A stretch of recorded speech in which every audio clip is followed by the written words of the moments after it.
Jadi kalau saya selalu bilang belajar itu sampai benar-benar nanti di liang lahat. Kalau kita mau meninggal ya masih belajar gitu kan Ninya. Jadi yang waktu yang paling banyak belajar saya adalah justru ketika COVID tuh. Segala macam dipelajarin gitu kan. Jadi kata anak saya juga bilang, "Hah, Ibu hari ini belajar apa lagi?" katanya gitu. Pelungi 1181 punya podcast yang seru. Tempat kita saling menyapa, tamunya juga rupa-rupa. Time Out namanya, podcast kita bersama. Time Out, Time Out, Time Out.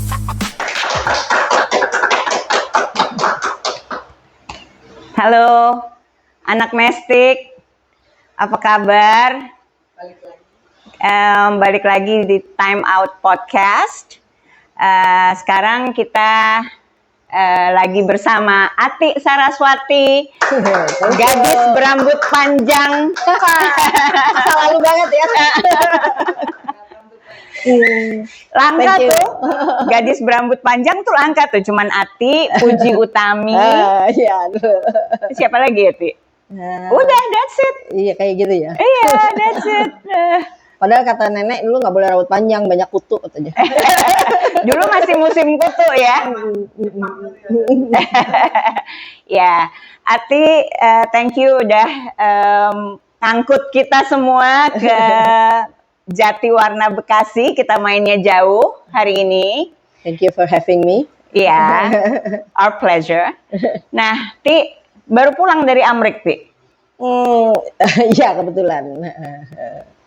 Tapi bukan bisnis trip ya? Enggak, kebetulan. Gibran? Bukan, Luna. Luna. Saya baru aja lulus, alhamdulillah. Congrats ya, Ti. Thank you so much. S2 ya, Ti? S2, terus rencananya mau ngelanjutin ke. Alhamdulillah dapat kesempatan untuk lanjutin jadi PhD kayaknya di sana. Apa itu jurusan? Dia dulu sekolah arsitek, terus arsitek ITB, terus nerusin urban planning, terus katanya dia bilang dia merasa S3-nya tuh lebih pada urban policy. Jadi karena rumah di Indonesia tuh mahal gitu kan. Jadi gimana sih financing katanya rumah-rumah supaya orang tuh bisa mampu bisa atau menjangkau bisa beli rumah lah gitu. Tapi nggak tahu gimana caranya. Iya. Semoga ya. Amin. Itu kan ada program 1.000 rumah atau 1 juta rumah itu kita tunggu ya, rumah gratis ya. We don't know. Bukan bakalan kejadian apa enggak yang bisa terjangkau kali ya. Iya. Terus Ati Saraswati dulu kita sekelas waktu kelas 1C. Kelas 1C bareng SMP. Endang Rosawati, bareng Nuki.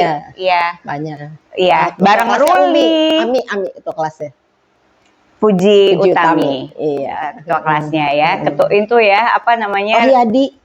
Rohyadi. Iya, aduh kita punya home entertainer. Betul. Rohyadi, lucu banget. Oke. Terus Ati SD-nya dulu? Saya tuh SD di 2 SD tuh. SD Blok E dari kelas 1 sampai kelas 5. Bareng sama Arif, sama Andri, sama Jamal, sama Maya gitu. Niken. Terus pindah ke SD Blok D kelas 6. Cuman tinggal setahun. Padahal deket-deket aja. Itu gara-gara kepala sekolahnya Bu Majid bilang katanya kamu pindah aja deh Bu Majid jadi kepala sekolah di SD Blok D. Saya disuruh pindah ke Bu Majid. Jadi saya ditenteng. Saya nggak ngerti kenapa saya mesti disuruh pindah. Anak gitu kesayangan kan. Pasti sih. Mudah-mudahan. Ya ampun. SMA-nya 70 ya? SMA 70. SMA waktu itu masuk ke SMA 11 karena sering berantem 6 bulan. Berantemnya sama 9 dulu. Jadi 9 sama 11 20 kan. Dulu naik bus masih 50 perak. Jadi kayaknya jadi 70 tuh karena 9 plus 11 plus naik bus 50. 70. Abis udah jadi 70 berantemnya SMA 6. Iya ya. Yang terdekat pokoknya dihajar ya. Sebenarnya bukan dihajar, sebenarnya abis gitu libur bersama. Berantemnya bisa libur 3 hari, abis libur 3 hari ke Bandung barengan sama lawan SMA-nya. lo tuh dari SMP setahu gue juara terus. Nah itu bertahan sampai kapan, Ti? Kapan ya? Ayo ngaku. Ya gitulah pokoknya. Enggak sih, banyak kalau 70 yang lebih pinter kayaknya. Lo tuh yang di puncak prestasi itu ada lo, Risa Binekawati, Hari Setianto, siapa lagi sih? Endang Rosawati, Endang Rosawati, Ramadan ya, itu teman-teman kita yang langganan juara. Nur Santi juga. Kalau yang ada yang nggak sebut, yang teman kita yang pinter-pinter, sorry ya, komen aja ya, ngaku. Gue juga juara dulu gitu. Oke. Terus Ati, lo kuliah di? Waktu itu gue kuliah di ITB. Dulu kuliah di ITB itu, jadi SMA kan ceritanya banyak sahabat gue semua masuk ke IPB. Tapi dulu karena gue berkeinginan ke ITB, jadi gue pengen ITB gitu kayaknya. Ternyata masuk di ITB, aduh kayaknya ini bukan. Padahal ibu tuh dulu bilang, kamu masuk ke ekonomi aja. Terus dulu ngerasa, kayaknya nggak keren sekolah di ekonomi kayaknya, jadi pengen ke ITB. Begitu sekolah di ITB, aduh salah gue, kayaknya mestinya gue nurut ibu gue kan, jangan ke ekonomi. Lo di ITB teknik kimia? Teknik TK? kimia. Sama Rama, Ramadan. Sama Rama ya. Jadi X11 itu lo berdua itu. Gue sama Rama. Dulu SMA 70 ada bertiga sama Nonces. Iya. Tapi Ramadan tetap profesinya tetap di bidang TK.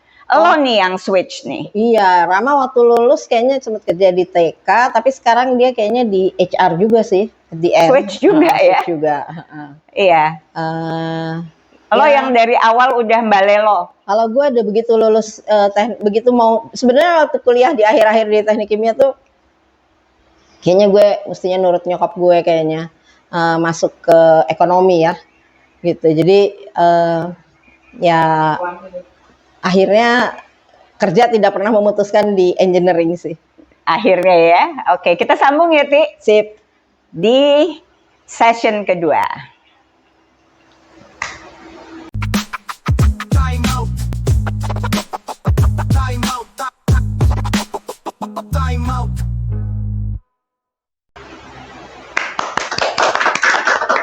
Ya, balik lagi dengan Ati Saraswati, lagi on the way nyeritain kuliahnya apa, terus Kerjanya profesinya apa gitu. Ayo Ti. Ya dulu kayaknya sekolah di ITB itu karena kayaknya keren gitu kan, sekolah di ITB. Begitu lulus, aduh kayaknya bukan saya deh gitu kan. Kemudian waktu ditawarin, sadar dari awal lo udah mau sadar ya, kenapa gue nggak ITB ekonomi aja nggak gitu. Ngambil ke mestinya ekonomi yang ngikutin. Jadi memang orang tua tuh pasti tahu lebih baik lah daripada kita kayaknya. Cuman biasa sotoy kan. Nah terus pas lagi keterima di di company waktu pertama tuh Bayer, saya sebenarnya tawarin di R&D. Cuman waktu itu saya bilangin, saya nggak mau di R&D, saya maunya di marketing. Bilang, lah kamu lulus dari teknik kimia ITB katanya, kok di marketing? Saya salah sekolah. Saya bilang gitu. Jadi udah mengaku salah gitu kan. Ya untungnya dikasih kesempatan.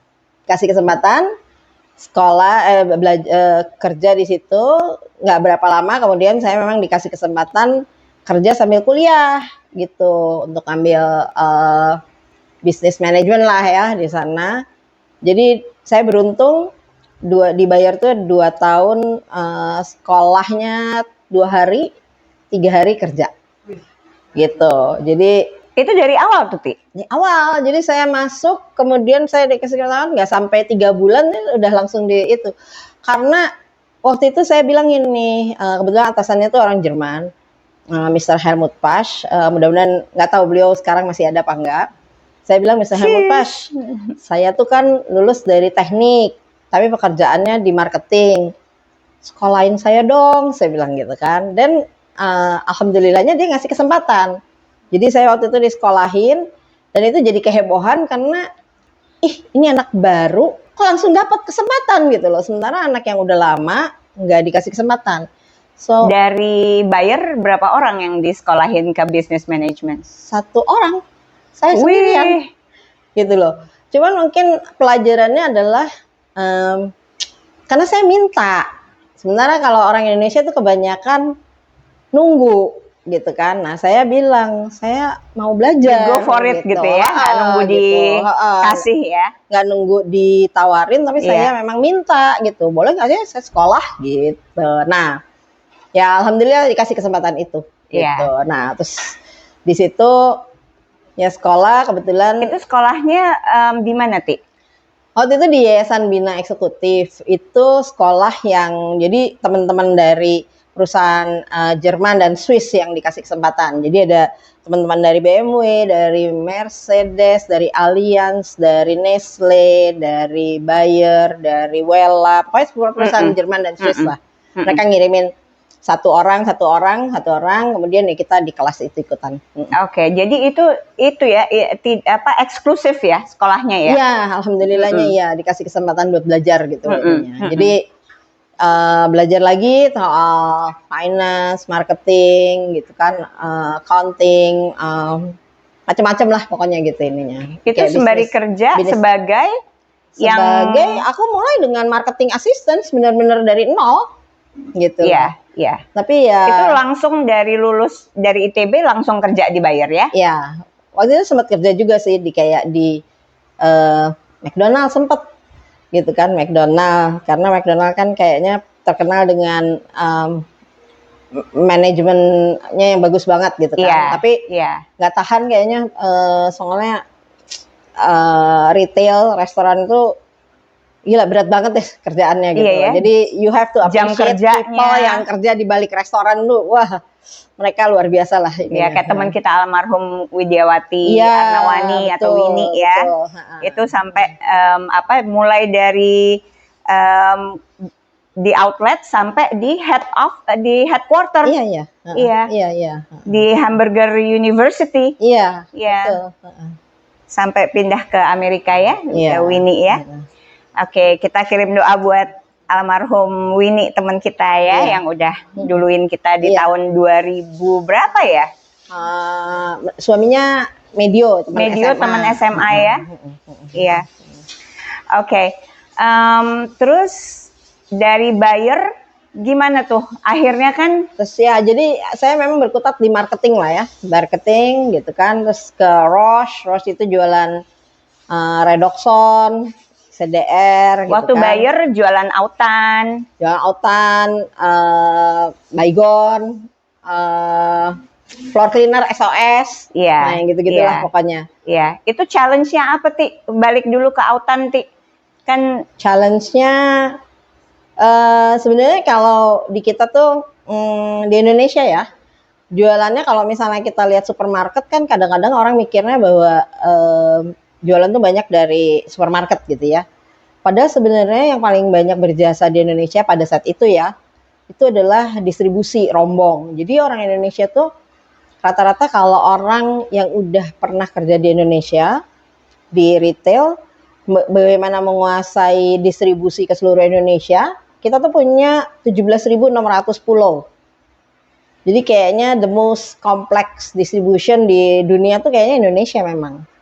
Nah, jadi negara arsipelago yang terbesar ya? Iya, di dunia. Jadi gimana caranya menguasai distribusi itu, kalau orang udah bisa menguasai di situ, luar biasa itu satu. Dan itu maksudnya kayak misalnya orang bilang, kita ngirim barang ke Manado at the time ketika saya kerja itu mungkin bisa butuh sebulan baru nyampe.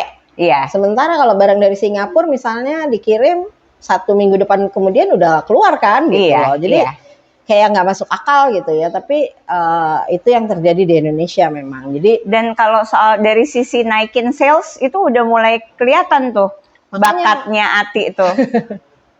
Iya. Spesialis ya, naikin sales. Hobinya dagang. Dulu waktu lagi mahasiswa juga tukang dagang. Udah nyambi ya. Nyambi dagang kayaknya. Time out. Time out. Time out.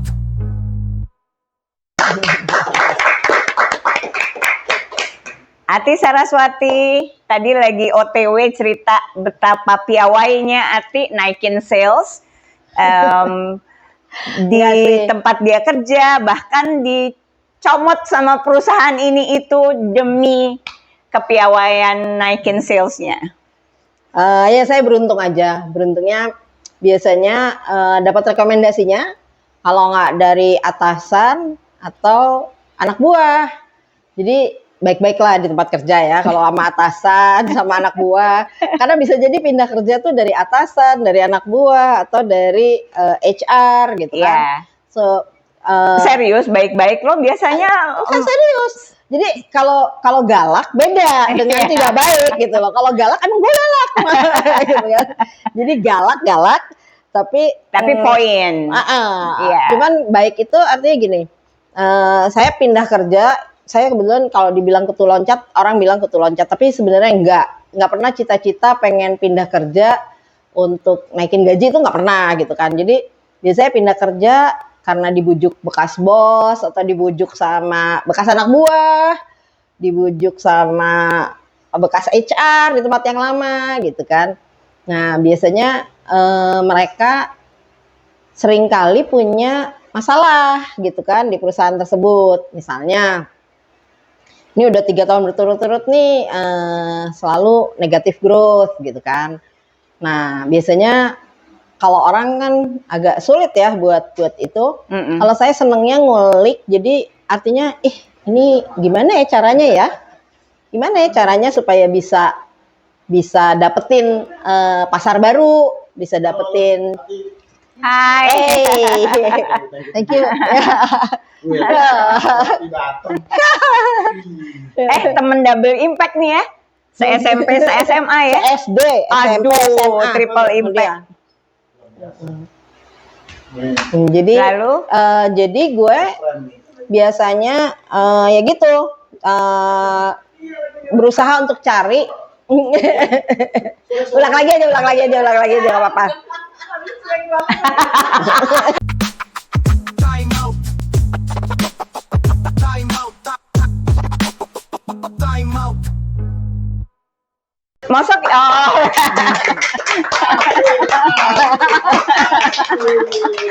Oke, Ati, tadi kita lagi OTW ngomongin kepiawaian lo untuk naikin sales. Tadi ada Selonong Boy, sekarang kita rewind dikit. Ya, jadi saya kebetulan memang kerja, kalau lihat CV-nya kan kayak pindah-pindah gitu kan ya. Tapi ya itu sebenarnya semua bukan semua biasanya rekomendasi dari bekas anak buah atau bekas atasan atau HR di perusahaan yang lama atau teman kerja. Yang nggak mau yang berat berpisah sama lo ya, Ti ya? Biasanya ya kangen dimarahin gitu sama gue. Nah, tapi yang menarik tuh sebenarnya kalau di Indonesia tuh pasarnya luas banget. Cuman gimana caranya kita mesti mikir sesuatu hal yang berbeda. Nah, jadi kadang-kadang kita selalu bilang ini kan, si yang lain gitu loh, jadi kita mesti ngikutin. Kalau saya selalu bilang, kalau misalnya kita ngikutin orang lain, artinya kita nggak akan jadi leader. Iya. Kalau jadi leader, ya lu mesti cari jalan sendiri, gitu kan? Iya. Inovasi. Iya, jadi cari jalan yang berbeda, gitu kan? Bisa salah, ya bisa aja salah mah, gitu. Lu tinggal ngaku aja salah, gitu kan? Tapi it's forgiving lah, gitu namanya. Terus yang kedua, seringkali orang Indonesia itu nunggu opportunity. Mestinya kita cari opportunity itu gitu loh ininya. Jadi ketika kita mau cari opportunity, harusnya sih banyak peluangnya gitu. Nah itu yang seringkali sama juga ini ya, apa namanya, level up sama bos bulenya. Oh iya. Orang kita kadang suka segen mungkin, Ti. Iya, kita kadang-kadang kalau udah orang bisa ngomong bahasa Inggris jadi kelihatan lebih pintar.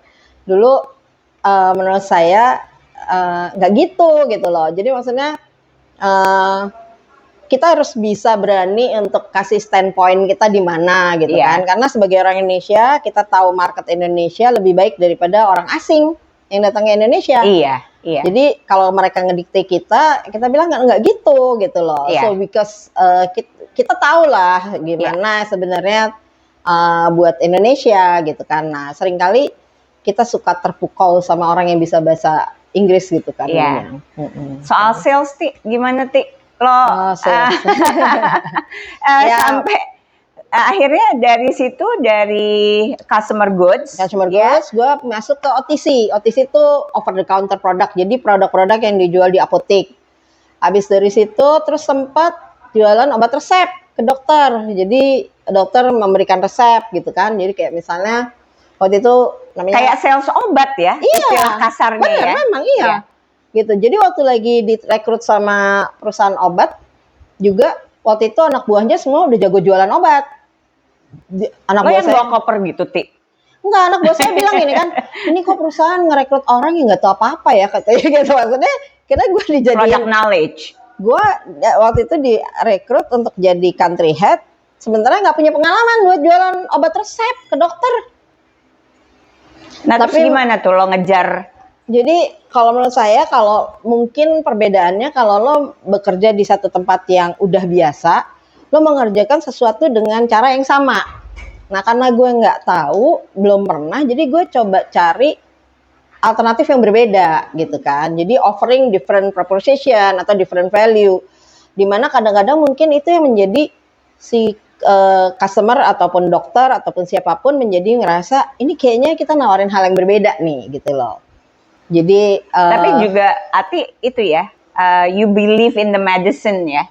Jadi percaya bahwa sama produk dong. Ya sebelum kita jualan kita mesti tahu dong how it works gitu kan. What is the benefit for the patient? Apa benefitnya buat semua lah gitu kan. Artinya kalau kamu nggak believe, kamu nggak akan bisa jual. Iya. Gitu. Jadi ya you have itu to believe. Waktu di mana tuh, Ti? Semua produk yang gue jual saat itu harus Ati begitu. Lagi kerja di mana? Aku pernah di Branita Sandini tuh anak perusahaannya Monsanto. Iya. Nah itu jualan obat resep untuk rematik. Jadi gue pernah dagang obat rematik gitu kan, terus dapat itu dong produk Amerika berarti. Iya. Terus abis gitu dari situ bekas bos gue yang ngerekrut di Monsanto ngerekrut gue masuk ke Becton Dickinson, itu Alkes. Jadi perkenalan gue di Alkes di situ. Alat kesehatan. Nah, berarti itu customer lo rumah sakit. Ya, iya rumah sakit, dokter, perawat gitu kan. Iya. Waktu mau direkrut lucu juga. Jadi atasan saya waktu itu bilang, ayo kamu jualan ke sini katanya perusahaan Alkes. Saya bilang, nggak ngerti Alkes. Gue bilang nggak mau gue bilang gitu kan. Terus dia bilangin, udah katanya masuk aja katanya. Saya bilang gitu kan, gue mesti belajar lagi malas. Enggak, lo masuk katanya gitu. Jadi karena atasan saya yang maksa gitu kan. Ini perusahaan belajar, Amerika lagi ya? Perusahaan Amerika. Jadi ya alhamdulillah saya masuk belajar lagi. Jadi kayak misalnya alat suntik nih. Alat suntik tuh ribuan loh alat suntik. Banyak banget macamnya. Saya bingung, ini dokter tahu nyuntik ini pakai yang mana, gimana ya caranya gitu loh. Fungsinya beda-beda? Beda-beda. Jadi maksudnya kayak misalnya nyuntik di kulit, nyuntik untuk vaksin, nyuntik untuk kayak diabetes gitu kan, jadi itu harus di lemak gitu kan. Jadi alat kesehatan mulai dari yang terkecil ya, sampai yang seperti alat MRI gitu-gitu Ti? Ya itu alat-alat besar kan ya, terus itu alat-alat canggih lah gitu kan. Nah habis dari dari Becton Dickinson, terus kemudian sempat berkesempatan di alat-alat jantung. Gitu kan, alat jantung. Operasi jantung ya? Iya, pemasangan sekarang udah bukan ring lagi ya, teknologi terbaru Ti, bisa share Ti. Teknologi terbarunya namanya bioadaptor. Jadi the latest teknologi dari stent, namanya bioadaptor gitu. Ya belajar terus lah jadinya gitu. Time out.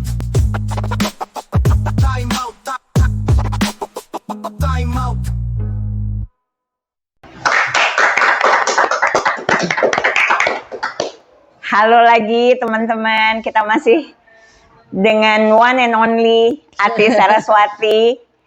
Nah Ati, tadi kita terusin yuk Ti ceritanya. Boleh.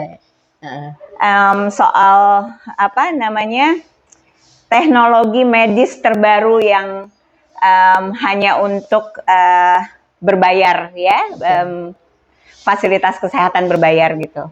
Iya, soalnya gini, jadi kalau kita bilang kayak misalnya gini, kita mau buka restoran, ya kan? Kalau buka restoran, kita nyoba resep macam-macam, gitu kan? Research, gitu kan? Nah, tapi dipastiin bahwa kuehnya tuh nggak bikin orang sakit perut, gitu kan? Sehat dan segala macamnya. Nah, kalau di alat kesehatan itu untuk ngeluarin satu produk atau obat itu butuh puluhan tahun.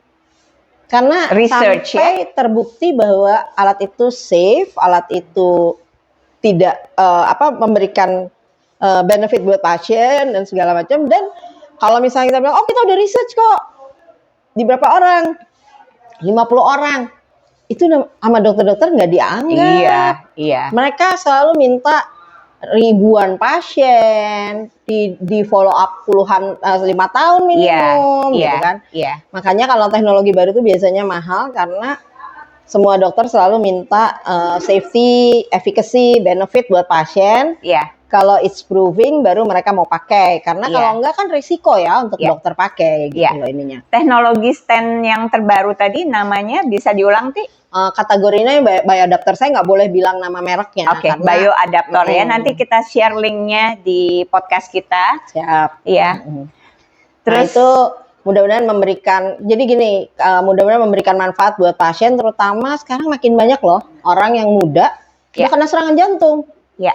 Gitu loh. Karena lifestyle ya, Ti ya. Iya, karena lifestyle, karena nggak tahu ya, mungkin anak-anak sekarang lebih banyak stres daripada kita kali waktu muda kayaknya. Itu udah pasti, Ti. Gitu ya. Oh, udah pasti, Ti. Jadi Kita dulu mainan kita simple tapi enjoyable gitu ya. Iya. Soalnya sekarang itu menurut saya baru aja ngobrol sama salah satu dokter UGD 10 tahun yang lalu orang yang kena serangan jantung umurnya 50 tahun ke atas. Sekarang yang masuk UGD kena serangan jantung umur 40 tahunan loh. Jadi makin dalam dekade 10 tahun ternyata orang yang kena serangan jantung makin muda. Jadi ya hati-hati aja teman-teman, kayaknya jaga kesehatan. Jangan lupa juga bahagia, soalnya kayaknya kalau nggak bahagia ya itu ya serangan kesehatan tuh biasanya bermula dari kita kayaknya nggak menikmati hidup ya. Iya. Iya. Ini dari kan aku sempat ngulik ya FB Ati ya, di situ ada apa namanya link soal kesehatan jantung ya. Itu tipsnya cuma 2 loh, Ti. Bergerak sama minum yang banyak. Oke. Jangan lupa bahagia. Jangan lupa pura-pura bahagia ya.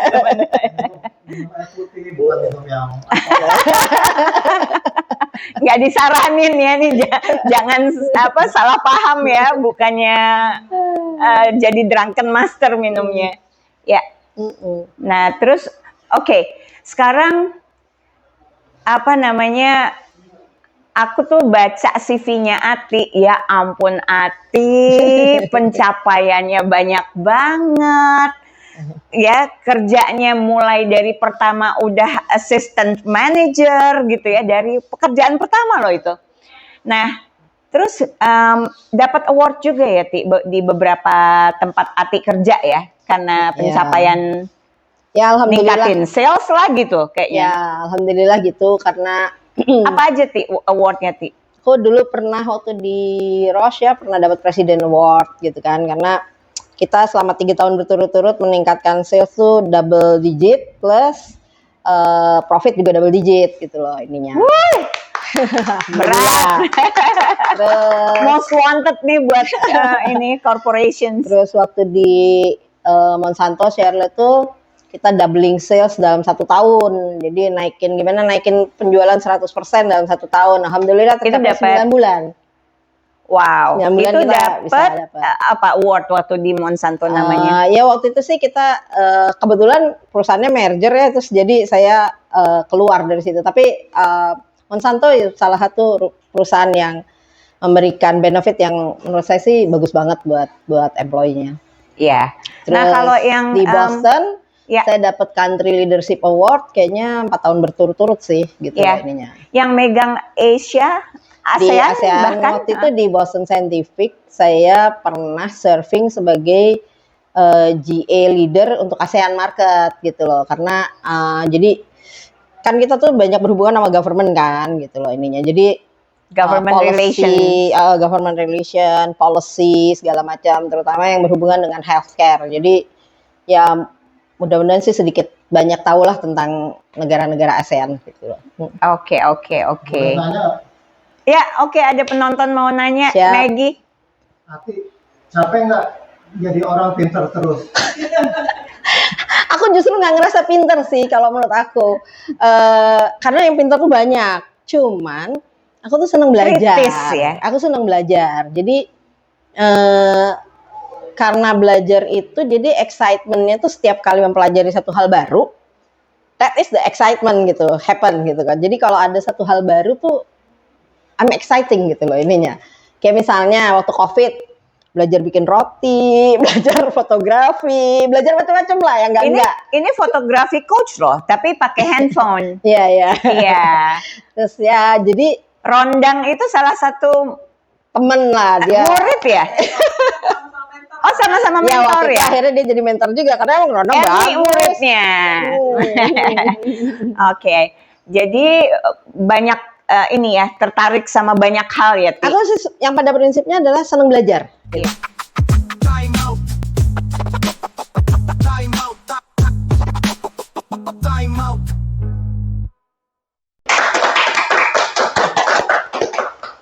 Oke, kita sampai di sesi yang mudah-mudahan ini sesi terakhir. Susah soalnya berhenti ngobrol sama Ati. Nah, oke Ati. Ati, aku tahu kalau Ati itu sekarang lagi belajar bahasa Arab. Masih nggak bisa-bisa, tapi susah ternyata bahasa Arab. Waktu kita acara bukber itu Ati tuh kita nggak bubar-bubar, padahal Ati besoknya mau ujian bahasa Arab. Dia terus kapan belajarnya gitu? Itu gimana, Ti? Iya, jadi bahasa Kenapa? Arab itu ternyata, jadi kalau kita kan makin tua nih ya, pengen Dan belajar. ini bahasa Arab sehari-hari atau bahasa Bukan, Arab bukan. untuk Aku mengerti Al-Quran? pengen ngerti Al-Quran sih sebenarnya, karena aku ngerasa agamaku tuh kurang gitu kan. Dan ternyata buat belajar bahasa Arab di Quran, jadi bahasa Arab sendiri dengan bahasa Quran tuh berbeda. Jadi itu yang membuat bahwa sebenarnya Quran itu bukan buatan manusia, karena bahasanya memang jadi kayak sastra dan bahasa hukum. Kayaknya saya kalau mesti ngeliat kontrak-kontrak hukum ya, kan bahasanya susah ya. Jadi saya bilang cari temen yang memang Berat. ngerti hukum lah gitu Iya, kan. iya. Jadi Di-combine sama sastra. sastra itu juga susah kan. Iya, Nah, iya. Still Kelas struggling tinggi gitu ya. Masih struggling, tapi ya mudah-mudahan bisa. Nggak tahu lah. Saya yakin dimudahkan bisa, tapi to be frank susah banget. Iya. Emang susah banget. Ya, itu mungkin pesan buat teman-teman Ti di usia Ya, mateng. Kalau saya masih sih bisa belajar. Tua. Jadi kalau saya selalu bilang belajar itu sampai benar-benar nanti di liang lahat. Kalau kita mau meninggal ya masih belajar gitu kan Ninya. Jadi yang waktu yang paling banyak belajar saya adalah justru ketika COVID tuh. Segala macam dipelajarin gitu kan. Jadi kata anak saya juga bilang, "Hah, Ibu hari ini belajar apa lagi?" katanya gitu. Jadi ini sekarang harusnya sore ini saya belajar masak wagashi, makanan Jepang. Tapi bukan sushi. Bukan Kok wagashi. kedengarannya kok nggak Wagashi. apa? Wagashi itu Asing. sweet tooth ya Jepang gitu loh ininya. Boleh diundang nanti kalau udah sukses. Gitu ya. Tapi cuma bisa Eksperimen aja. jangan pas baru trial and error ya. Cuman buat bisa doang gitu kan. Tapi maksudnya emang jadi energi saya adalah senang belajar dan maksudnya belajar apa aja sih sebenarnya karena banyak banget yang mesti dipelajarin. Jadi belajar dari semua teman-teman juga banyak lah. Semua teman punya kelebihan masing-masing. Jadi setiap kelebihannya teman-teman tuh kita pelajarin supaya jadi selalu ada ilmu baru lah tiap hari. Terus itu apa? Pastry. Bukan, jadi kayak bikin mochi Jepang, kayak bikin yang gitu-gitulah pokoknya. Kan kadang-kadang lucu-lucu ya. Iya, di mana Ti? Di Senayan. Di restoran Jepang Enggak, atau di cooking class emang. Oh, ada. Ada. Oke, Itu hadiah dari anak-anak tuh. Anak-anak tahu emaknya hobi belajar gitu kan, terus dia bilangin, "Bu, nih hadiahnya buat Ibu," katanya gitu kan, kita kasih kursus. Apa hadiah ulang tahun? April 26 kemarin ya. Iya. Dikasih hadiah kursus. Jadi udah 6-0 ya, Ti? Tapi masih belajar terus, masih belum bisa apa-apa banyak. Karena kita tahu Ati itu seneng banget sama produk pastry. Di Facebooknya itu banyak banget postingan soal ini ada Sus Surgawi, Surgawi. I know. Anggap aja kita di endorse ya teman-teman. Thank you. Ini susnya ada sus duren. Iya. Sama Ati, kita Thank you. ada hadiah untuk Ati. Jaket Iluni SMP Itu kayaknya 11. saya mesti beli deh. Ini hadiah, Ti. Hadiah oke, narasumber, oke. Ti. Iya. Nah, Oke. dan tolong bantuin dagangin, Ti. sekalian, Ti. siap, Oke. siap, siap. Dibuka Thank you ya. mungkin ya. Duh, tadinya saya malah mau beli ini. Kasih ya. Thank you. Sukses selalu ya. Oke. Oh ya. Yang mau beli jaketnya kemana nih? Hubungin ke siapa? Ke Don Juan Arif ya. Oh, mau Ini- dipakai, Ti. Ini diperluin nih, Ref. Kalau pergi, nanti gue ini deh. Pas lagi pergi, gue posting pakai ini deh. Gue bawa deh nanti. Oh, pas lagi nih. Ke Jepang gue pakai tuh. Pakai biar dipamer-pamerin. Iya. Oke, terima kasih teman-teman. Jangan lupa komen. Oh ya, like dulu, komen dan subscribe. Tolong dong subscribe kita di subscribers kita supaya nyampe digit 200, digit 250 lah dari podcast kelima hari ini. Time out. Thank you. kasih. Sign out. Thank you for having us. Time out. Time out. Time out.